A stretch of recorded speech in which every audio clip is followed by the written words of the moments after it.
She was simply riding her bicycle, planning to buy some things from a nearby town, when she was suddenly stopped by German soldiers who asked her to help push their vehicle. With no other choice, she obediently followed the soldiers' request, but what she never expected was that this moment would lead her to meet the most important person in her life. With just one glance, Helena's heart was completely captivated by the handsome German soldier standing before her. But knowing her country was at war with Germany, Helena felt hesitant about this sudden love. Even more troubling, the handsome soldier didn't seem to notice the plain-looking Helena at all. Watching the German soldier walk away, a wave of helpless disappointment washed over her. Helpless, Helena channeled all her disappointment into pushing the vehicle with greater effort. But a few nights later, the same handsome German soldier unexpectedly appeared before her once again, and it seemed that he recognized Helena as the girl who had helped push the vehicle. As soon as the soldier entered the room, Helena immediately began fixing her hair and makeup in front of the mirror, trying every way to present her best self to him. Just then, the soldier suddenly spoke from behind her.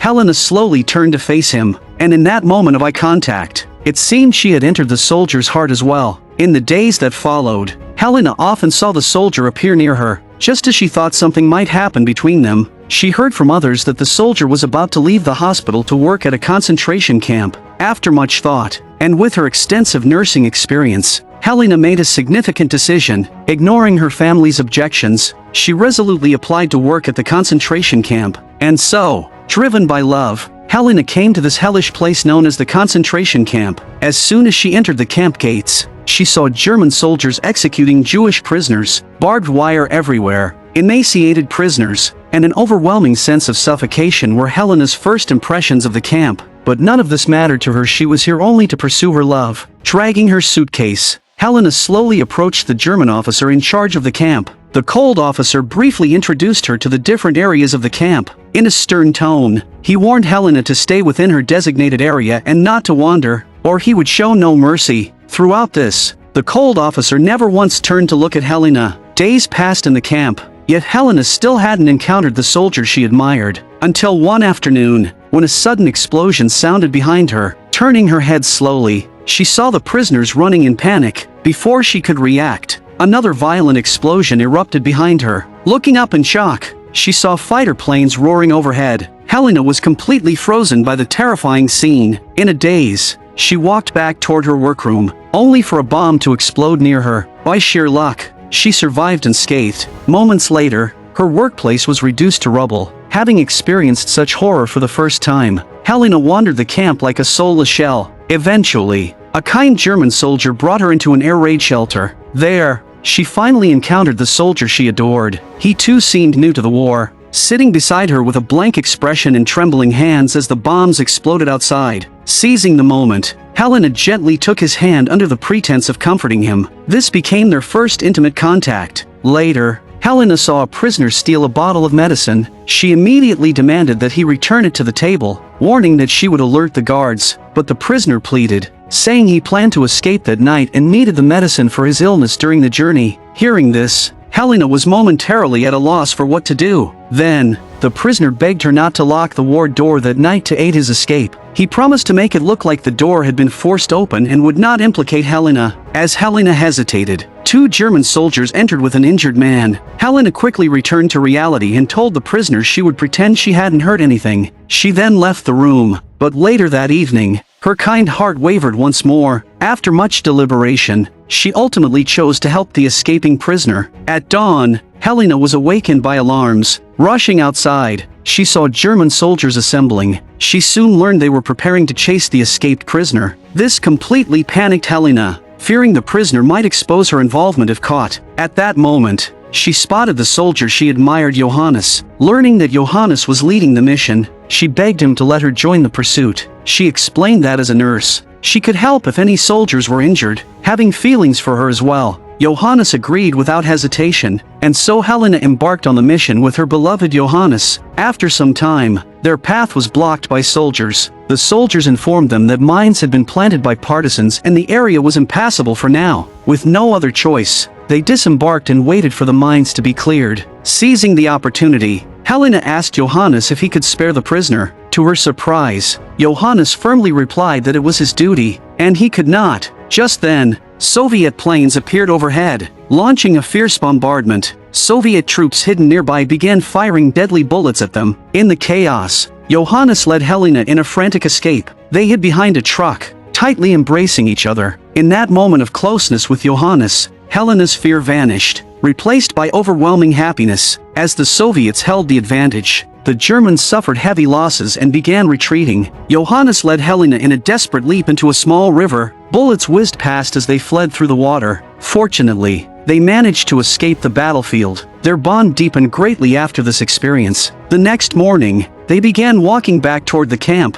Not long into their journey, they came across an abandoned wooden cabin. Without hesitation, Helena kicked the door open, claiming she was too tired to continue. In truth, she wanted more time alone with Johannes. They stayed in the cabin from morning until dusk, but during all that time, Johannes lay on the bed with his back to Helena. Helena sat by the stove, quietly watching him. The entire day passed, and only at nightfall did the hungry Johannes finally get up. After a day of silence, they began chatting. Instead of returning to the camp immediately, they spent several days living in the abandoned cabin. Their mutual affection blossomed fully. They lived happily in the forest, as if the outside world's war no longer existed. One day, shots were suddenly fired from the woods. Helena realized that Johannes's camera might hold secrets he never let her touch it, and grew serious whenever it was mentioned. That day, after Johannes left to fetch water, Helena immediately focused on the camera. After a moment's hesitation, she approached and opened it. What she saw horrified her. There were photos of an unknown girl, and brutal images of German soldiers slaughtering prisoners. Helena couldn't believe her beloved Johannes was both a deceitful lover and a killer. Furious, she threw the photos into the stove and burned them. Just then,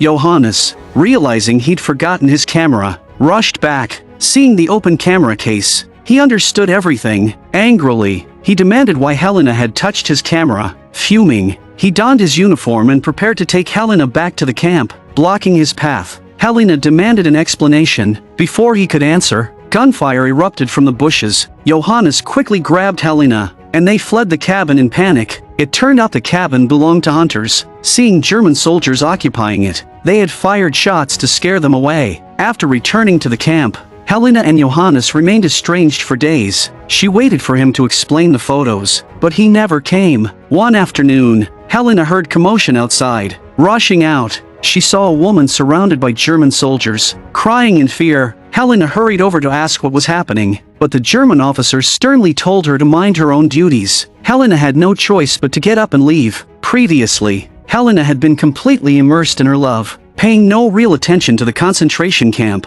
Now, having calmed down, she finally began to carefully observe and explore the camp's secrets. She noticed that many prisoners entered a mysterious building every day, a building off limits to anyone without a permit. Ignoring the ban, she seized an opportunity to sneak around to the back window of that building. Peeking through the window, she saw only piles of clothes stacked inside. Nothing else was visible. The next morning, she directly questioned the German female doctor who worked in that mysterious building, asking, "What exactly do you do in there every day?"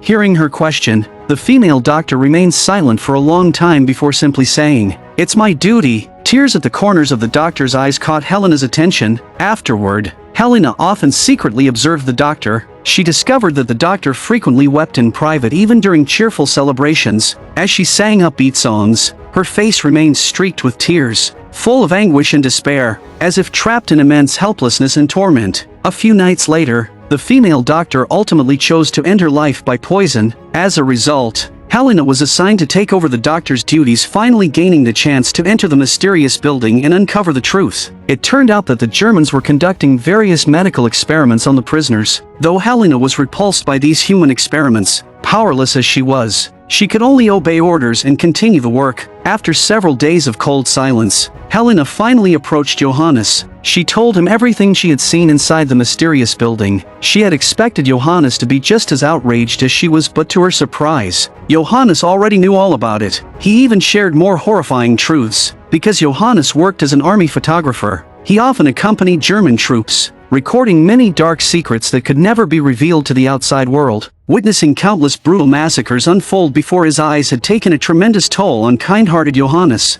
causing him to develop a condition that made his whole body tremble, his hands constantly shaking. The photos Helena had found in the cabin had been secret evidence Johannes had kept. documenting the atrocities committed by the Germans, and the girl in one of those photos had been his first love, a Jewish girl who was arrested and later perished in the concentration camp. After hearing Johannes' confession, Helena slowly lifted her head, realizing that perhaps only now did she truly understand the man before her. At dawn the next day, Johannes received an urgent order and was transferred out of the camp. Sharp-minded Helena understood that in such chaotic wartime, this farewell might well be their last, but they were merely insignificant figures caught in the tides of history. Their fates were no longer in their own hands. Helplessly, Helena could only watch as her beloved Johannes departed. Without Johannes, the camp suddenly felt like a giant prison, subjecting Helena to endless torment. She proactively went to the German officer, requesting permission to leave the camp. The officer offered her a glass of wine, thanking her for her contributions to the Third Reich. Helena thought this was her farewell toast, but to her dismay, the officer told her, "The war is turning against Germany. Now, more than ever,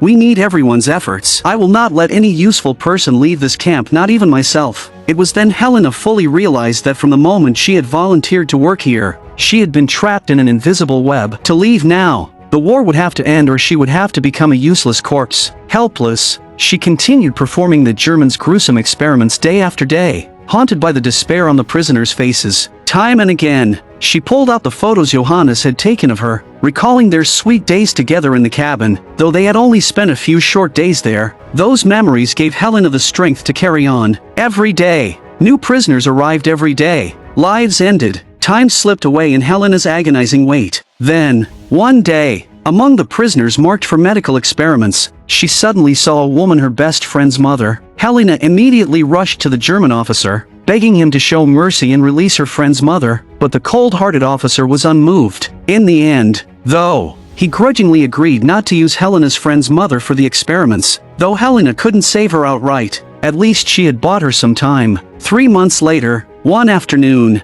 the officer received an urgent order. The front lines were collapsing. Clear the camp immediately. Clear meant burning all documents, murdering all prisoners, and destroying all evidence. The camp erupted into frantic activity. No longer working in secret, the Germans began slaughtering prisoners openly, rapidly reducing their numbers day and night. Gunfire and wailing filled the air. Chaos reigned. Seeing the carnage, Helena fell into deep silence. To protect her friend's mother, she secretly hid her in the interrogation room, one of the safest places, rarely used by the Germans. Then, seizing the chaos, Helena snuck into the German officer's office. She had once seen where he kept the safe key, and now she planned to steal sensitive documents and research data. But just as she opened the safe, footsteps approached. Panicked, Helena quickly returned the files, locked the safe, and hid the key on her person. She then sat calmly at the desk, pretending to wait to report to the officer, but the suspicious officer immediately demanded she hand over the safe key. Helena panicked inside, but forced herself to say she had never seen any key. Without another word, the officer ordered his men to check the safe. When they reported the key missing, the officer slapped Helena hard across the face. That blow awakened a courage long buried in Helena's heart. For the first time, she loudly cursed the officer as a butcher, a devil. She regretted helping him conduct those horrific experiments and cursed him to hell for all eternity. But no matter how Helena raged, the slaughter in the camp continued. She was publicly interrogated for attempting to steal state secrets and aiding prisoner escapes. By then, the Germans had noticed one prisoner missing, Helena's friend's mother. The officer was certain Helena was involved. He told her, "Reveal the prisoner's location, and all will be forgiven." But no matter what promises he made, Helena refused to speak. From a nurse managing prisoners, she was now just another doomed captive. She even lost her beloved long hair. To extract the prisoner's whereabouts, Helena was sent to the interrogation room. There, she also learned from the officer that Johannes' unit had been wiped out by the Soviets. The news crushed her. Her last flicker of hope began to fade.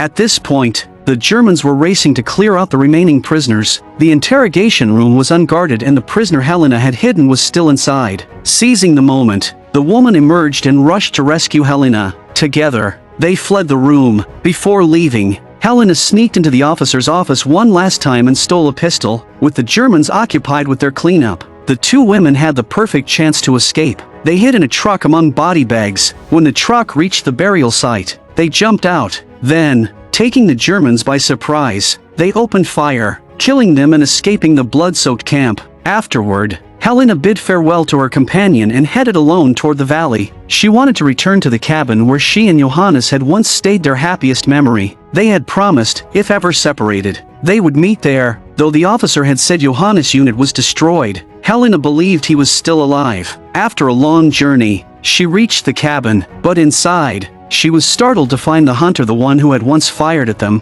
Upon hearing Helena's plan to wait for Johannes, the hunter was moved by her devotion. He offered her the cabin and left her food and even his rifle, and so Helena waited day after day, hope mixed with sorrow. Sometimes she feared Johannes was truly gone, but she kept encouraging herself, clinging to hope. She refused to leave for food, afraid to miss him if he came. Deep down, though, she was starting to believe the worst. Weak with hunger, on the verge of death, her mind fading suddenly, the door burst open. Through the haze, she saw Johannes. They gazed at each other silently. After a moment, Johannes softly said, "I'm back." Tears poured from Helena's eyes, an emotion no one could understand unless they had lived it. I'm a movie enthusiast. Please subscribe to my channel, and I'll see you next time.